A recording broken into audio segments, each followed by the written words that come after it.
I'm Amanda Moddejonge. I'm running for the Green Party of Canada. As for my background, most recently, and what I'm most proud of, is I've just completed my degree from Lakehead University. Prior to going back, I was actually a well-established professional in the areas of emergency management and pandemic planning. I have an awful lot of experience in environmental services, waste management, as well as Indigenous community, which doesn't sound like what it really is. It was the best political science degree I could have possibly taken. I learned about the Constitution from Status Indians, and they were Indigenous scholars 100%. In order to understand the Constitution, the best way to learn is from someone that actually lives it every day of their life. Okay, so one of the benefits about running green is all of the good policy platforms that we have. If we aren't successful in this election, that's okay, because the major parties pick up the good things from our platform anyways, and that's a major win, 100%. Our values and our goals are to help the people in Canada, and we do that in every way that we can. One of the things that I'm really focused on is accountability and transparency, and that's been lacking in politics right across the board at every single level, and a lot of it comes down to actual funding and financing. So if we take a look at, especially right now, as we are going into an election, we have a lot of promises by every single party on what we're going to spend and why. That's great. That's just dollars and cents. We're talking about how. So it's not just we're going to put money into this. We're actually going to increase services this way. Like, how are we going to attract more doctors to Northern Ontario? Because that's something that needs to happen. So one of the things that we're going to do is actually support the colleges that need the support. Dentists actually. It's actually important that people do have dental health, and because we need to look at the whole person. We need a more holistic approach right across the board, and the only way to do that is to make the connections, have these conversations, and don't just look at the bottom line dollars and cents. We have to look at the whole picture. One of the problems that you've seen with education and educational funding is they put money into very specific programs because they want to only encourage those industries, which in some cases is great. However, they don't always take a look at the industries that need to have an increase, but also they focus solely on college, which is great if that's what you want. But if you want to actually move up, sometimes you will need more than just college. There are degree programs that you will never get at the college level. It's just the way it is. So we need to look at the whole package, not just the cheapest solutions for whatever your problem is. So as an environmental scientist, one of the things that I actually had to do quite regularly is do water testing or water sampling, right? So in one particular spot, I'd have to drop a probe down a well and just take the temperature, and then that would also too tell me how deep that well is, because as soon as it hit the water, you could see it on the machine. That machine was made in California. So when you're in northern Alberta at -30, they don't take into consideration how brittle that plastic will become. So you're right, it's not just a matter of who's using it, it's a matter of who's designing it too, and you actually have to consider the market that you're marketing to. So if people did take more of an approach where they look at what you actually have in the area, we'd get a whole lot further in every aspect of every job. So, but in addition to that, forcing people to go other places for education, the only thing you're really, like, the education is important 100%, and I encourage anybody to study wherever they want. If you're forced to, what you're actually doing is causing disruption in families, and you're seeing that dramatically, especially in First Nations communities, right? We do actually have a responsibility to allow people in those types of communities to have the education that they want and stay with their families, and that's not what's going on right now.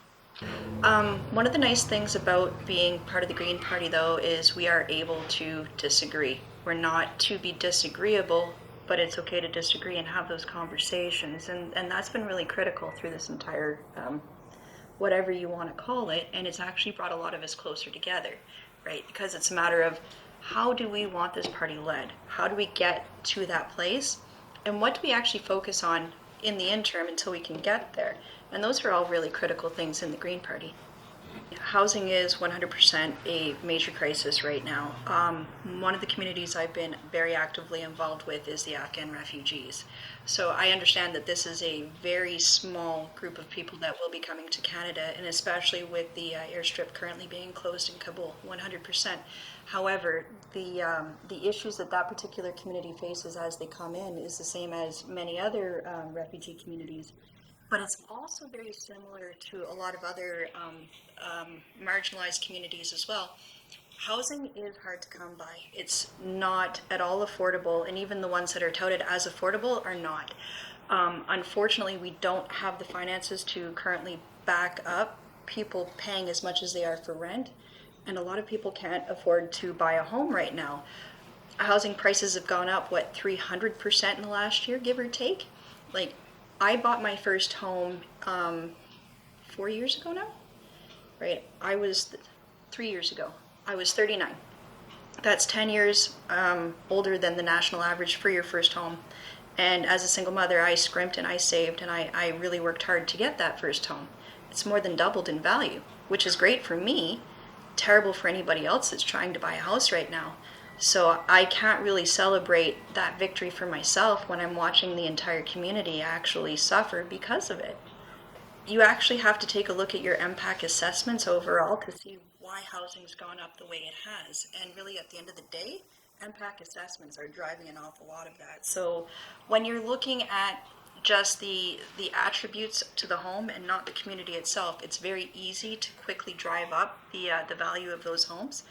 But the other problem with that is, as you're doing that, you're not actually taking into consideration what you're doing with First Nations communities.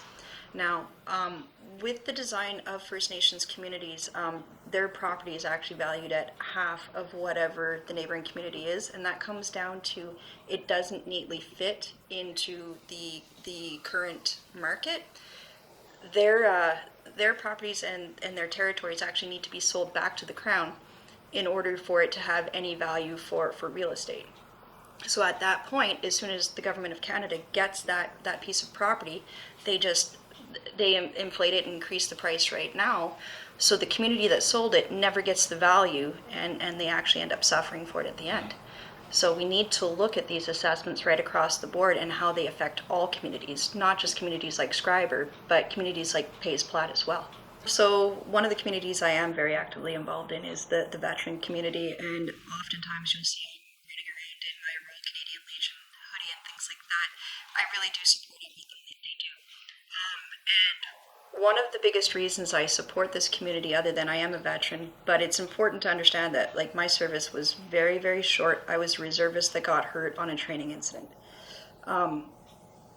What I had learned after that was with dealing with the government, it can be very difficult, right? So they will have laws in place that the people that are providing these services to you don't understand, right? So the veterans themselves often get lost in the shuffle.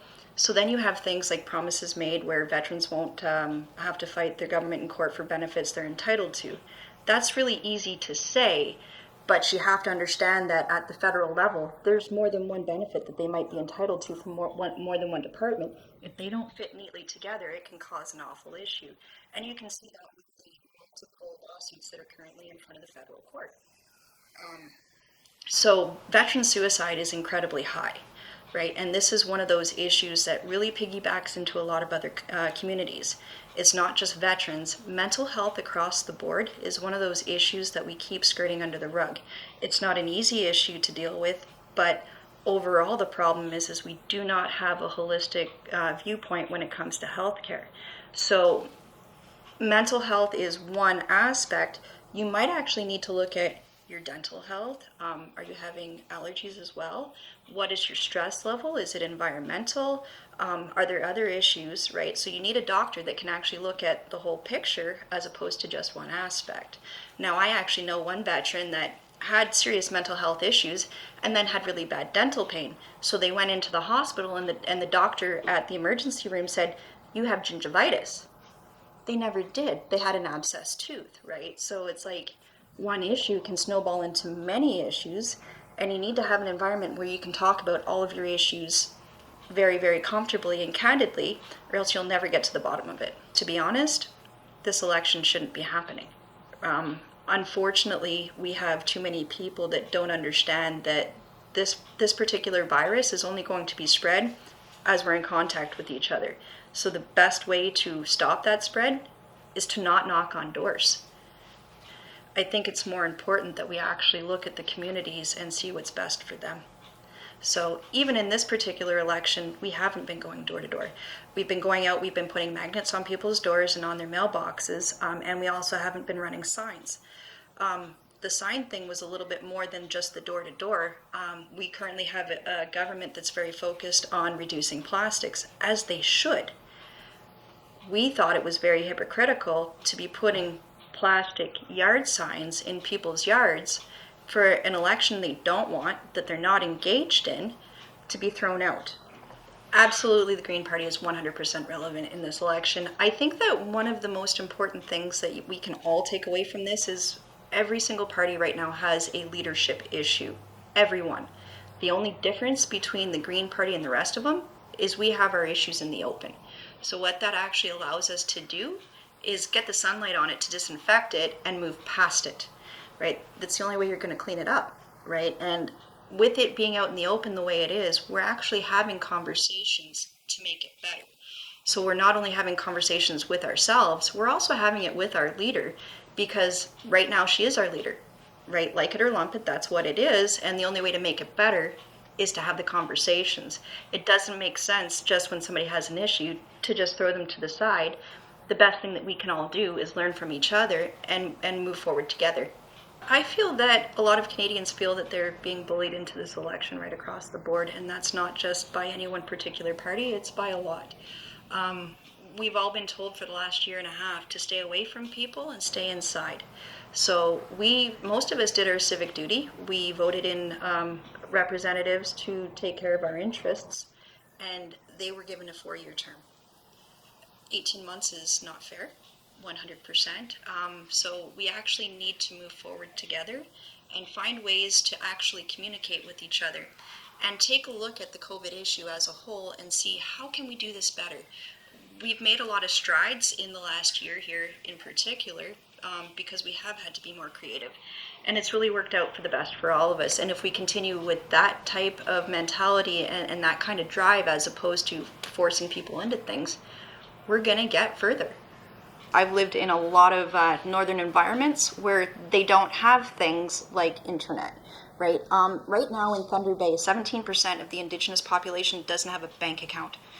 Those are not the type of people that are going to have cell phones, and cell phones in the last year and a half have doubled, tripled in price. So it's actually very difficult to get an affordable cell phone and an affordable cell phone plan. Like, we're in one of the most expensive countries for that type of service. Why? Right? So when we're looking at all of these issues, we can't just look at just COVID. We have to look at all of the underlying issues to make it so that we can work together to get past this. We need things like affordable internet. We need things like affordable cell phones, and we need things like affordable cell phone bills. These seem really trivial, except for right now, because we're all going to go to a vaccine passport on our phone. You need to have that available to people, everybody.